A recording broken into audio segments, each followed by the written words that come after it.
Prince Harry saddened and disappointed after Remembrance Sunday request denied. Two royal authors have claimed that Prince Harry was upset to not to have had a wreath laid on his behalf at the cenotaph in Remembrance Sunday in 2020. Prince Harry was left, saddened and disappointed, to not to have had a wreath laid on his behalf at the cenotaph on Remembrance Sunday, according to a royal book. The Duke of Sussex's request for his tribute to be laid at the London Memorial 5 years ago in 2020 was refused, despite Harry having served for 10 years in the military, including 2 tours of Afghanistan. The request came just months after Harry and Meghan quit their royal duties and relocated to California.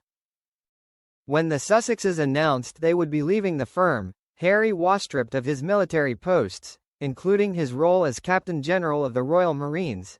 It was reported at the time Harry's wreath had been made, but after his request was refused, it lay unused in a box at the Royal British Legion's Kent HQ. In Harry and Meghan's unauthorized biography, Finding Freedom by Omid Scobie and Carolyn Durand, it is claimed his request was denied because he was no longer a frontline royal.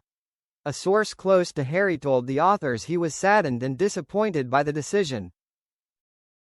They added, 10 years of service and a lifetime commitment to the military community, and this is how it's been acknowledged by his family.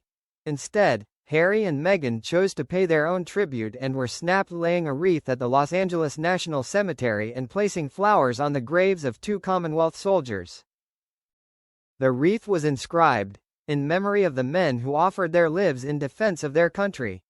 On it, Harry had written, "To all those who have served, and are serving. Thank you." Royal author Robert Lacey also wrote of the late Queen's decision to deny Harry's request to have the wreath laid, as he urged most people would consider Harry's request to have a wreath laid on his behalf perfectly reasonable and a mark of respect, but the Queen is said to have rejected the request as soon as it reached her attention. It took her all of 2 seconds to issue a refusal, Lacey writes, referring to an article by royal editor Rebecca English. The article stated the cenotaph ceremony was sacrosanct to the Queen, who ensured nothing happened without her knowledge. While Harry's grandmother hugely admired her grandson's military achievements, his request to lay a wreath, or have one laid on his behalf, showed a lack of understanding of what it means for him to be a non-working royal, Lacey's book Battle of Brothers says. The author went on to claim that Harry's seemingly small request showed he had still not grasped the consequences of his momentous choice to sign off from royal duties. In contrast to Harry's request in 2020, earlier this year, Prince Harry placed a secret letter paying tribute to Second World War veterans at a national memorial hours after a visit from King Charles and Queen Camilla. On the 80th anniversary of VJ Day, the King led an emotional ceremony at the National Memorial Arboretum in Staffordshire. Just hours later, Harry also paid a touching tribute to the veterans by having a personal letter and wreath placed at the Burma Star Memorial at the same location.